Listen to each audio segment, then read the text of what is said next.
Elisa Susana akhirnya bertemu dengan konsultan bisnis peternakan dari Kampung Ternak Nusantara. Inilah kesempatan yang dinanti. Saatnya mengubah nasib. Pemesan Ibu, itu coba kita bahas di depan ini. Dalam membuat perencanaan ini ada hal-hal yang perlu Ibu ketahui. Tentunya apa usaha yang akan Ibu lakukan. Ketika Ibu akan memulai usaha peternakan, tentunya nanti di peternakan itu nanti ada berbagai macam bidang usaha. Apakah mulai jual ternaknya, apakah mau jual daging. Dengan antusias, Elisa menyimak semua penjelasan yang diberikan Ajat Sudrajat. Ajat adalah seorang dokter hewan yang telah belasan tahun menjadi konsultan bagi mereka yang serius menggeluti usaha ternak kambing. Di awal sesi pelatihan, dokter hewan Ajat menjelaskan pentingnya perencanaan dan implementasinya. Ibu, tahap berikutnya adalah implementasi. Di implementasi itu setidaknya ada beberapa hal yang perlu Ibu ketahui. Misalnya dari sisi on farm atau produksi, Ibu harus mengetahui misalnya proses reproduksi, bagaimana manajemen kesehatan, sampai manajemen pakan, dan terakhir tentunya adalah di pemasaran. Yang menarik, di tengah sesi pelatihan, Elisa diminta membedakan bentuk fisik kambing dengan domba. Kambing berbulu tipis dan berekor ke atas. Sebaliknya, domba justru berbulu tebal dan berekor pendek ke bawah. Pak Ajat juga menjelaskan jenis kambing yang ada di Indonesia. Di antaranya, kambing kacang, kambing Jawa Randu, kambing Etawa, kambing Kosta, dan kambing Sanen. Selanjutnya adalah tipe kambing. Beberapa tipe kambing, ada kambing bur, ada kambing Sanen, ada kambing peranakan Etawa. Langkah awal memulai usaha ternak kambing atau domba adalah menetapkan tujuan produksi. Apakah sekedar pengembangbiakan, pembibitan, atau kedua-duanya? Langkah berikutnya tak kalah penting, yaitu menentukan target pasar yang dituju. Ya, Ibu, ketika Ibu masuk ke pasar, maksudnya mau jual kemana hasil produksi domba atau kambing yang akan Ibu jual, setidaknya ada beberapa pasar yang ingin kita sasar. Pertama, kurban. Di kurban ini adalah prospek pasar yang paling besar dan paling menguntungkan. Dan ada yang kedua, ada pasar akikah. Di pasar akikah ini juga cukup besar. Ya, yang paling rendah adalah pasar daging. Jadi karkas di pasar. Ini kita sangat tipis sekali kalau kita bicara jual daging itu. Jadi tetap saran saya Ibu masuk di pasar akikah dan pasar kurban yang paling utama. Sekarang usaha di produksinya, ya. Di produksinya setidaknya ada 3 pilihan yang dibilangnya. Pertama, sektor pembibitan atau untuk produksi menghasilkan anak, menghasilkan dombanya atau kambingnya. Kemudian yang kedua ada sektor penggemukan. Bisa juga Ibu lakukan kombinasi, ada perbibitan, ada penggemukan. Nah, Ibu saat ini yang sudah dilakukan apa, Bu? Baru sektor usaha pembibitan, sektor usaha pengemungannya belum, ya baru sampai situ, Pak. Nah, selama ini yang Ibu pelihara berapa populasi betinanya? Betinanya ada 3. Dalam setahun berapa kali melahirkan?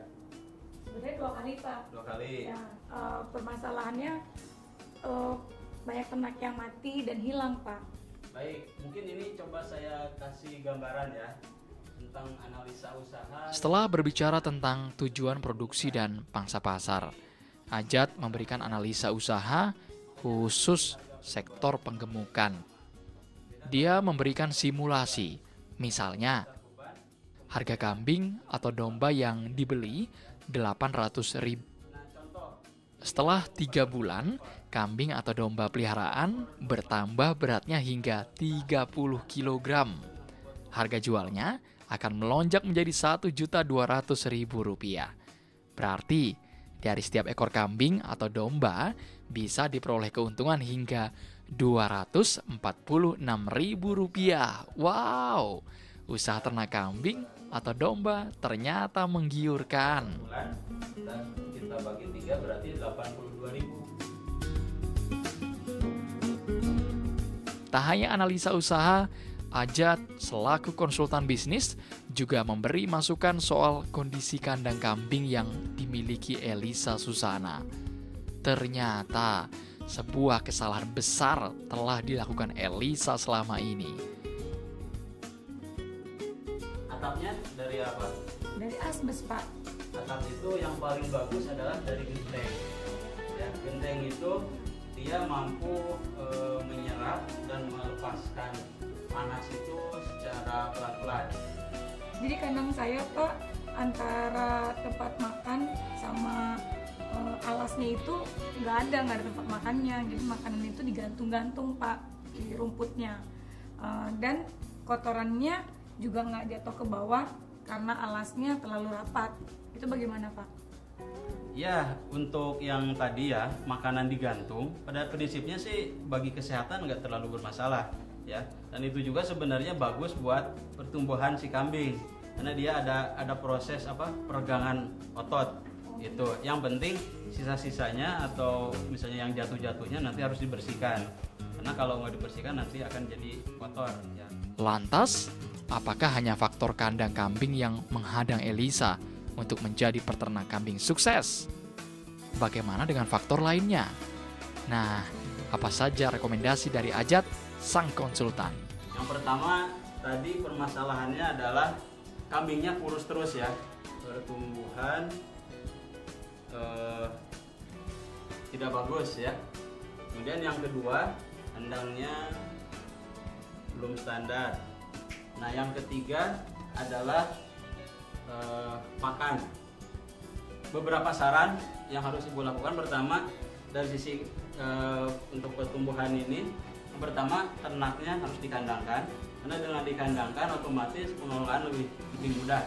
Nanti pakan juga akan mudah kita berikan, pencegahan penyakit juga akan mudah, pemberian obat cacing 3 bulan sekali, kemudian perbaikan kandang terutama di lantainya ya.